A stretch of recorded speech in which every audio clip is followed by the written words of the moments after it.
السلام علیکم ورحمۃ اللہ ان شاء اللہ.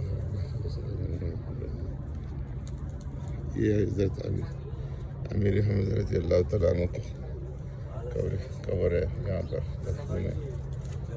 یہ ان کے ساتھ باقی جو شہداء تھے وہ سارے اس احاطہ کے اندر جو ہے نا وہ مدفون ہے. یہ غزوہ احد وہ مقام ہے جہاں پر غزوہ احد جو ہے نا وہ لڑی گئی.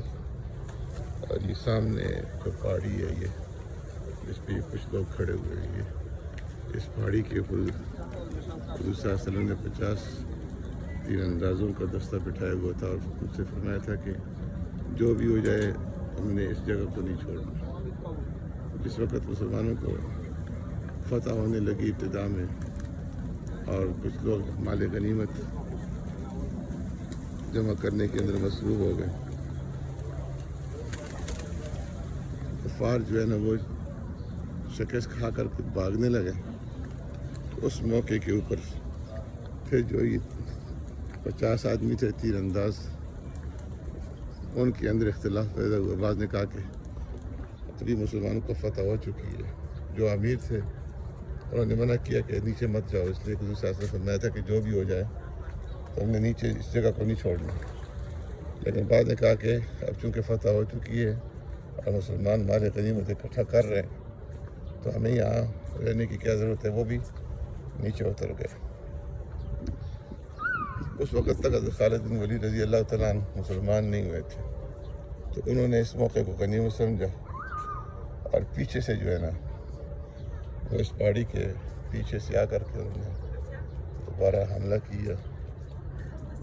ادھر سے کفار کو آواز دی، وہ بھی واپس ہوئے. مسلمان جو ہے نا وہ درمیان میں آ گئے اور درمیان میں آنے کی وجہ سے بہت سارے شہادتیں ہوئیں. یہی وہ موقع تھا کہ جس کے اندر ابو دجانہ رضی اللہ تعالیٰ عنہ نے بے شمار قربانی دی، حضرت طلحہ رضی اللہ تعالیٰ عنہ نے. اور حضور صلی اللہ علیہ وسلم ایک گڑھے کے اندر گر پڑے. آپ صلی اللہ علیہ وسلم کے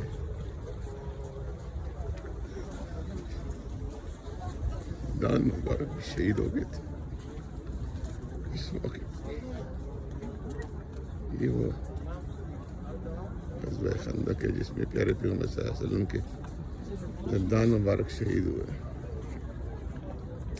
یہ حضرت امیر حمزہ رضی اللہ تعالیٰ عنہ کی قبر ہے. جن کو یہ سارا احد کی جگہ تھی. وہ پہاڑی جو ہے نا یہاں پہ 50 تیر اندازوں کا دستہ بٹھایا تھا. تو اس وقت جس وقت غزوہ احد ہو رہی تھی تو حضور صلی اللہ علیہ وسلم نے 50 تیر اندازوں کا دستہ بٹھایا تھا کہ جو بھی ہو جائے آپ نے اس جگہ کو چھوڑنا نہیں ہے. تو جس وقت مسلمانوں کو ابتدا میں کامیابی ہوئی، فتح نصیب ہوئی، تو کچھ مسلمان مال غنیمت اکٹھا کرنے میں مصروف ہو گئے. انہوں نے سوچا کہ اب تو فتح ہو چکی ہے تو اب یہاں رہنے کی ضرورت نہیں ہے. جو امیر تھے انہوں نے روکا کہ ایسے نہ کرو، حضور صلی اللہ علیہ وسلم منع کیا تھا، لیکن انہوں نے کہا کہ نہیں اب ہم بھی مال غنیمت جمع کرتے ہیں. تو وہ کچھ تھوڑے سے رہ گئے اور باقی سارے اتر کے مال غنیمت جمع کرنے.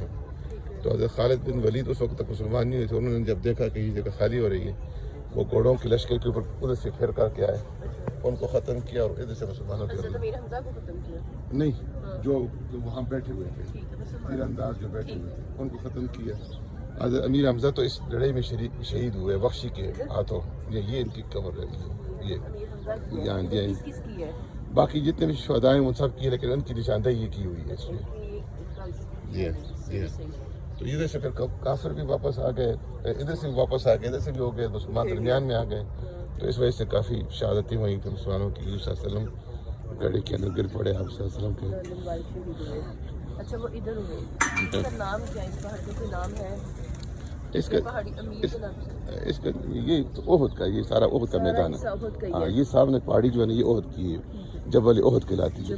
میں نے سنا اس کے نیچے کوئی غار بھی ہے. ہاں یہ جو پیچھے یہ جو مسجد نظر آ رہی ہے نا، اسی کے پیچھے جا کر کے یہاں پہ غار ہے چھوٹا، تھوڑا سا تنگ سا اوپر سے غار ہے جہاں پہ حضور صلی اللہ علیہ وسلم اور ابو بکر صدیق، فاروق اعظم اور باقی جو ساتھی تھے وہاں پہ انہوں نے جا کر کے وہاں پناہ لی. پھر اور اس وقت پھر جو ہے نا یہ باقی جو کفار تھے ان کے بڑے بڑے سردار، انہوں نے کہا تھا کہ لنا عزا ولا عزا لکم. تو اس وقت پھر حضور صلی اللہ علیہ وسلم نے اجازت دی. پہلے تو خاموش بیٹھے رہتے کہ آج ہمارا لات کی منات کی فتح ہو گئی, ہمارے پاس عزا ہے, تمہارے پاس کوئی عزا نہیں ہے. تو اس وقت حضور صلی اللہ علیہ وسلم نے پھر اجازت دی. فاروق اعظم نے کہا کہ لنا مولا ولا مولا لکم, ہمارے پاس اللہ ہے, تمہارے پاس کوئی. تو وہاں وہ غار کے اندر آپ چھپے ہوئے تھے. آپ سے اس وقت وہاں پہ بنا لی ہوئی تھی. یہ ابھی جو گاڑیاں لے کر جاتے نہیں اکثر وہاں پہ, میں گیا ہوں پہلے ایک دفعہ وہاں پہ جو ہے نا. تو لوگ اس پہاڑی پہ چڑھتے کیوں ہیں؟ اس پہ تو یہ صرف دیکھنے کے لیے, یہاں پہ کوئی بس چڑھنے کا کوئی مسئلہ نہیں ہے. یہ صرف وہ مقام ہے جو بتانے کے لیے کہ یہاں تیر انداز بیٹھے ہوئے تھے. باقی چڑھنے کا یہاں پہ کوئی اجر کوئی ثواب والا مسئلہ نہیں ہے.